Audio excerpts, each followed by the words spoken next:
आज हम जिस विभूति से मिलाना चाहते हैं, जो बड़ौदा निवासी है, बड़ौदा में और पूरे गुजरात में उनका नाम है राजेंद्र भाई सोनी, जिसको दादा के नाम से भी लोग पुकारते हैं।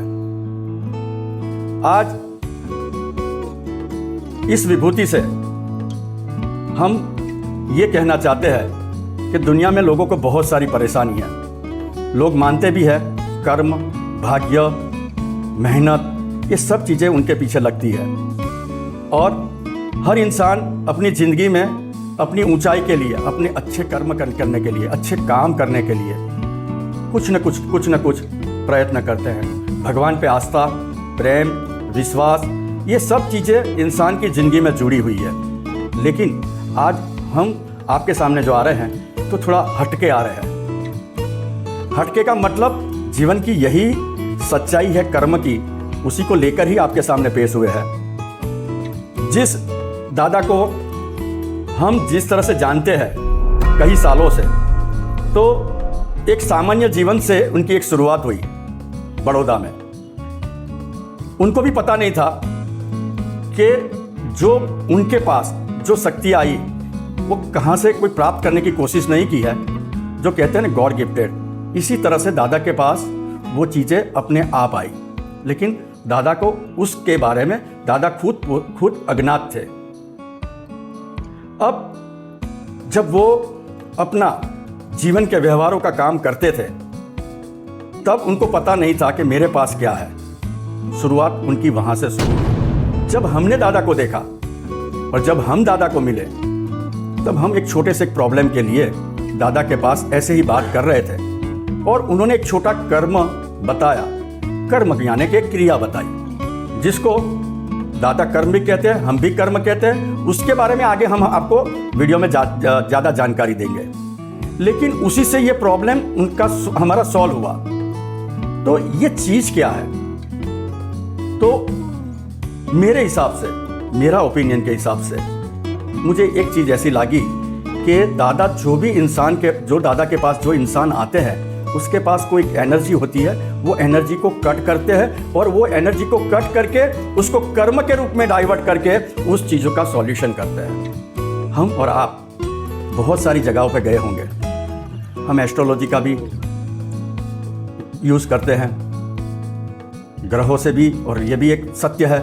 एस्ट्रोलॉजी भी इस दुनिया में सत्य है, लेकिन उसके पीछे पूरा एक कैलकुलेशन है, पूरा एक मैथमेटिक्स है। लेकिन दादा के पास ऐसा कोई मैथमेटिक्स हमको देखने को नहीं मिला।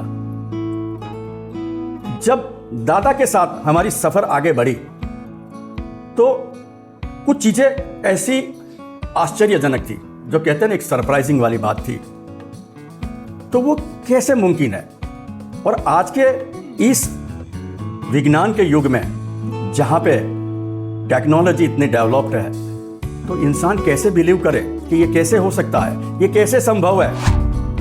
तो दादा के पास जैसे ये सफर शुरू हुआ हमारा, और दादा को कुछ लगा कि नहीं, मुझे कुछ ऊपर वाले ने कुछ दिया है और मैं उसका जनहित में, जन कल्याण के हित में मैं कुछ काम कर सकता हूं। तो जो दादा को पता ही नहीं था कि मेरे पास ये सब चीजें ये ऊपर वालों ने दी है। तो दादा के पास आने के बाद काफी इंसानों को हमने ये देखा कि छोटे छोटे कर्म, और ये कर्म कोई विधि नहीं, कोई विधान नहीं, कोई पूजा नहीं, कोई पाठ नहीं, सिर्फ और सिर्फ छोटी छोटी बातों से इंसान के काफी सारे सॉल्यूशन उन्होंने सॉल्व करना शुरू कर दिया। तो कहीं न कहीं वो एनर्जी उस इंसान के ये अगले जन्म में या इस जन्म में कहीं न कहीं लगी हुई है, ऐसा मेरा मानना था। तो जीवन के जितने लोग उनके पास आए, उनको सबको एक छोटे छोटे कर्म से उसका जीवन को सही रास्ते पे लाने की एक दादा की कोशिश थी। और दादा को जब हमने ये भी बात की दादा को कि ये जनहित में आप सामने आकर ये कर लीजिए, तो दादा ने बताया कि ये बिजनेस नहीं है, ये बिजनेस नहीं है। इस सेवा के लिए ऊपर वाले ने जो चीज़ दी है वो इस जन्म में मुझे जनहित में समर्पित करनी है। ये उद्देश्य के साथ दादा आज 25 से 30 साल से ये कर्म की सेवा लोगों को देते हैं। ये बहुत बड़ी बात होती है।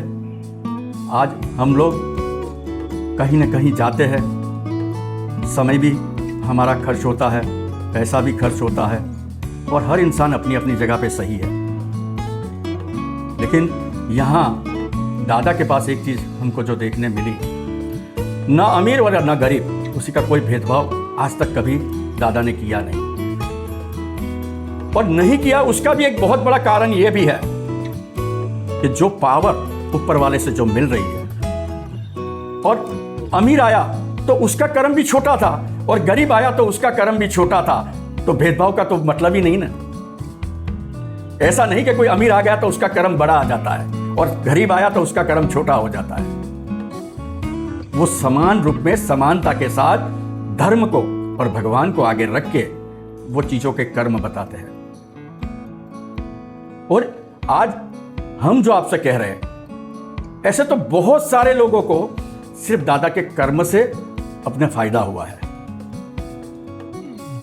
और फायदा की एक वजह कलयुग के अंदर मैं ये बता सकता हूं कि उन्होंने कभी उनका बिजनेस नहीं बनाया। कोई भी चीज होती है दुनिया में, सत्य हमेशा सत्य रहता है और सत्य हमेशा बहुत लॉन्ग टाइम रहता है। तो इसीलिए 25-30 साल से दादा उसी जगह से, जिस तरह से 25 साल पहले भी काम करते थे, उसी तरह आज भी काम करते हैं, क्योंकि सत्य के साथ है, मानवता के साथ है, जिसको हम कहते हैं इंसानियत के साथ है। तभी तो पावर कांस्टेंट रहता है। जब इंसान की वृत्ति बदल जाती है, मानस वृत्ति बदल जाती है, तो उसका धर्म भी बदल जाता है, उसका कर्म भी बदल जाता है। 25 साल की सफर तय करना ये कोई आसान काम नहीं हो। नाम से बड़ा कर्म को बना के रखना जिंदगी में बहुत मुश्किल काम है। नाम तो एक बार बन जाता है, लेकिन कर्म के साथ नाम बनाना बहुत मुश्किल होता है। और हम 25 साल पहले भी दादा को मिले थे, वही दादा आज भी दादा वही के वही है। इस एनर्जी के साथ जो कहते हैं, मैं तो एक तरह से ये भी कह सकता हूं कि ईश्वरीय कृपा है इनकी। ये ईश्वरीय कृपा से ये मुमकिन है। एक अचानक से कोई इंसान आ जाए, उसकी जो भी मुश्किलें हैं, उस मुश्किलों को 2, 5, 10 सेकंड के अंदर उसका एक सॉल्यूशन दे देना और उसके बाद उनको रिजल्ट मिलना, ये कोई आसान काम नहीं है। ईश्वरीय कृपा के बिना ये सब संभव है ही नहीं। और ये भी मानता हूं साथ साथ में कि इस जन्म में इसको इसी अवतार में ये कर्म करने की एक भगवान ने निश्चिंत किया है कि यही कर्म आपको करना है। कई कर्म ऐसे आते हैं कि गरीबों को दान देना, किसी को कपड़े देना, किसी को टॉयज देना, किसी को स्कूल की बुक देना। मैंने तो आपको सिर्फ 3 कर्म बताए, ऐसे बहुत सारे लोगों को बहुत सारा एक्सपीरियंस है। तो ये सब जो चीजें आती है, जिस चीजें कर्म के रूप में आती है दादा के सामने और जो दिखती है, तो उसी का तो वही कारण है, हो सकता है कि वो कहीं न कहीं जन्म में वो चीज अधूरी रह गई है, उसकी साइकिल दादा पूरी करवा रहे हैं। उसको हम एनर्जी भी कह सकते हैं। ये मेरी सोच है। और आज हम जो शब्द बोल रहे हैं, वो दादा के एक आशीर्वाद के रूप में ही हम बोल रहे हैं। ये हमारी सोच नहीं बोल रही है, ये हमारी आत्मा की आवाज हमने आपको दी है। और पहले भी कहा है, सत्य हमेशा के लिए सत्य ही रहता है।